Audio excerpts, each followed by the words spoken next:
Welcome to a new edition of the Neon Jazz Interview Series with jazz saxophonist and composer Quinsin Nachoff on the 2023 CD Stars and Constellations. This new album draws inspiration from mythology that tries to make sense of the expansive cosmos, uniting a chordless jazz trio with bassist Mark Helias and drummer Dan Weiss, joined by the Bergamot Quartet and one track by the Rhythm Method String Quartet. It dissolves any division between jazz and classical. It's a great sound, very unique. We cover this album, surviving the pandemic, the future ahead, and so much more. Right on, Quinsin. Enjoy. Great to catch up with you again. Thank you for taking a minute out for Neon Jazz. Oh, my pleasure. Thanks for having me here. Before we do get into Stars and Constellations, I want to know, how did you get through the pandemic? You know, it really did its thing to the artists and musicians around the world. So how did you make it through it, and how good does it feel to have material coming out now? Oh, I feel that, well, yeah, look, the positive. It feels amazing to finally be able to release a bunch of the work that I sort of ended up trying to get done during the pandemic. It was, yeah, like everybody or so many performing artists, it was just, it was really challenging to try to stay focused on everything. But it was, in a way, I tried to take advantage of it and sort of took some courses and got into some things that I wouldn't have been able to do otherwise. Like we all had prolonged periods of time where we could kind of focus on things. So I kind of got into some different stuff. I got into some computer stuff that I hadn't really had time to do before, which was kind of fun and interesting. I've been working with this physicist in Toronto, Stephen Morris, off and on a couple of projects, and this kind of gave me a chance to like dig into being able to relate to some of his material a little better. So I jumped into this software program called Opus Modus that lets me take data and turn it into music notation, and sort of started experimenting and playing around with that. And that under normal performing circumstances would not have been possible, but during the pandemic, it gave me an opportunity to spend a bunch of months really digging into it.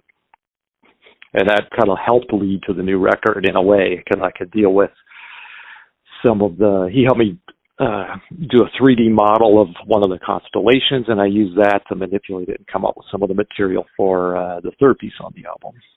That's wonderful. I mean, so I guess that's my next question, kind of getting into it more. What were the artistic motivators and ultimately what led you through creating this project?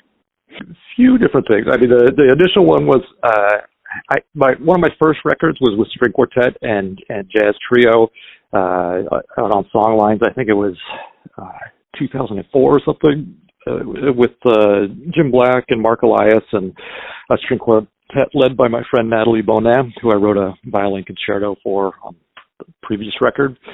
And I kind of wanted to reach back and revisit that pretty well almost 20 years later. Excuse me. And I wanted to see, at that time when I first wrote stuff, it was much more coming out of a jazz context. It was more pieces in a way, like shorter pieces that were more like launching points for improvising, and more like ABA type form, or they weren't experimenting with form so much. And then I think that's sort of the biggest thing that I've transitioned through in the last 20 years is exploring form a lot more and longer forms and finding ways to explore a longer narrative in a way, like a longer story, and the way that will shape and change over a longer piece. So as you know, on this new record, the shortest piece is 14 minutes long.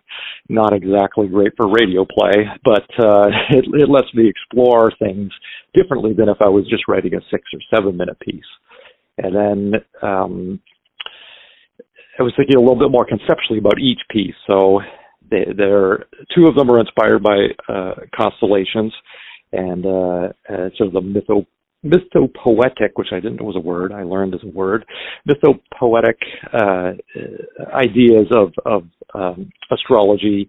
I'm not so interested in it as something to dive into, but I like the idea of this sort of global narratives that they're in society and that we are still using and still refer to. I love the idea of the Scorpio and Sagittarius is the archer. Scorpio is the the scorpion, and they're locked in this eternal battle. So the two pieces, the two bookend pieces on the album are Scorpio, and then Sagittarius is the last one.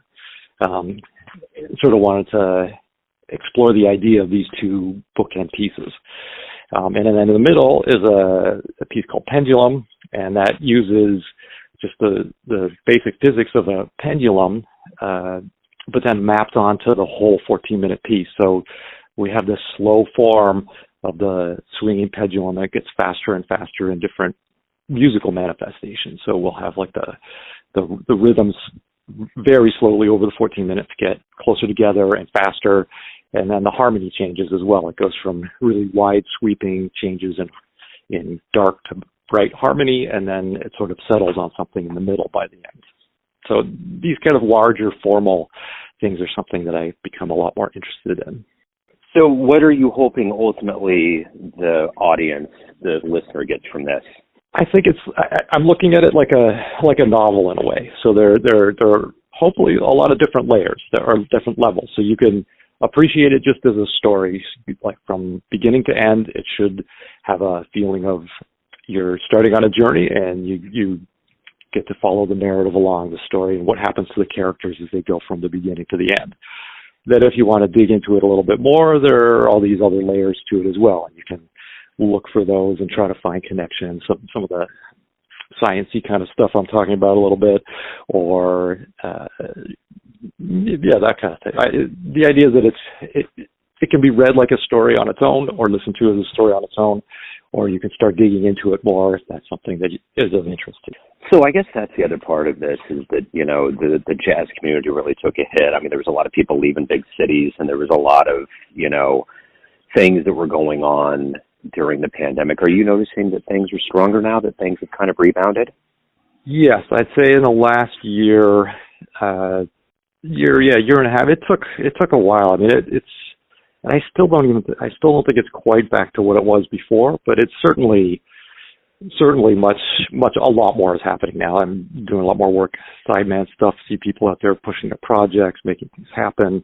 But we did lose a lot of clubs. That was tough. Like, especially here in New York, we lost, there aren't that many to begin with, and we lost a bunch of them. Then it's tough. It's hard to find spots to play. But there's just so many creative people out there wanting to do their thing. So the community is still really great and really strong in trying to get their work out there. So that's always a great thing. But yes, slowly and steadily, I think it is still growing and coming back.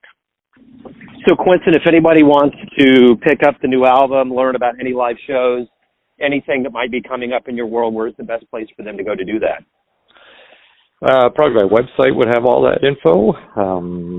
www.quinsin.com, QUINSIN.com. Have a big show coming up, just about to head up to Toronto. The next big project is kind of an epic one, working with the scientist I mentioned, physicist Stephen Morris. His area of research is patterns in nature, emergent patterns in nature. So he's looking at anything that we see in the natural world and analyzing it from a physics perspective. But we did a big project breaking his area of research down into 4 areas: branches, flow, cracks, and ripples. And I wrote a 40-minute piece, but 4 movement work with 10 minutes exploring each of these areas, written for a chamber ensemble with jazz improvisers, and worked with 4 filmmakers. So we kind of did this multimedia epic adventure. We just premiered it here at Hunter College in New York, and we did a record Octaven studio that went really well. And I'm just about to head up to Toronto. We're going to do a concert up there with it, if anybody is in Toronto. But say watch for that. That's going to come out probably end of next year. And I have a quartet trio album with Dan Weiss, Mark Helias, Yuhan Su on vibraphone, and Christopher Hoffman on cello that is in the can, and that'll probably come out next year as well. And a duo record with Mark Helias. So, yes, speaking to your point about the pandemic, yes, sort of jumped in and into a lot of projects after that, just try to get things going again. So it feels good to be out working with people, writing music, making music. Yeah, that's all good stuff. Right on, man. Quinsin, this has been great. Thank you so much for opening up about the album. Best of luck with it.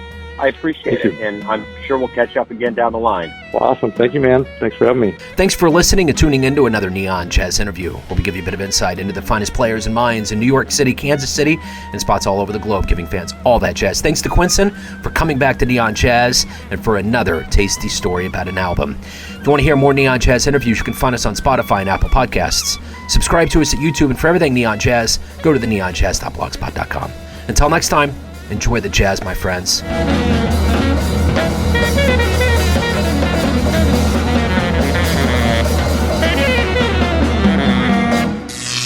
Neon Jazz.